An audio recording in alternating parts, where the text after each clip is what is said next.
आपण एक खूप चांगली कामगिरी आपले SP अतुल कुलकर्णी यांनी केलेली आहे. 20 लाख वारकऱ्यांचे फेस रेकग्निशन पंढरपूरच्या वारीमध्ये केलं आणि याच्यामध्ये फेस रेकग्निशन आपल्याला माहिती आहे की आपण मंत्रालयाच्या एंट्रीमध्ये देखील फेस रेकग्निशन करतो.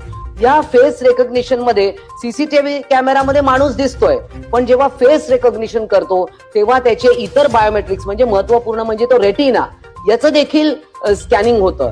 तर माझी अशी मागणी राहील या निमित्ताने की आपले जे रेल्वे स्टेशन्स आहेत, आपले जे ST बस स्थानक आहेत, कारण मिसिंग मुली कुठून कुठून कोण घेऊन जाऊ शकतं, तर रेल्वे स्टेशन आहे किंवा ST डेपोज आहे किंवा जिकडे सार्वजनिक असे काही उपक्रम आहेत.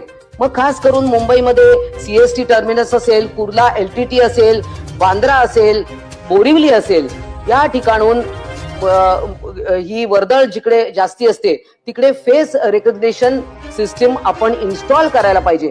कारण फेस रेकग्निशन हे इतकं परफेक्ट असतं की त्याच्यामध्ये काहीच चूक होऊ शकत नाही आणि त्यामुळे ती मिसिंग गर्ल असेल, मिसिंग वुमन असेल किंवा चाइल्ड असेल, हे शोधण्यामध्ये खूप यश सरकारला येऊ शकतं. त्यामुळे जिथे आपण 20 लाख वारकऱ्यांचं फेस रेकग्निशन केलं, तर तिकडे अन्य अशा सार्वजनिक ठिकाणी आपण फेस रेकग्निशन हे इन्स्टॉलेशन आपण करणं अत्यंत आवश्यक आहे.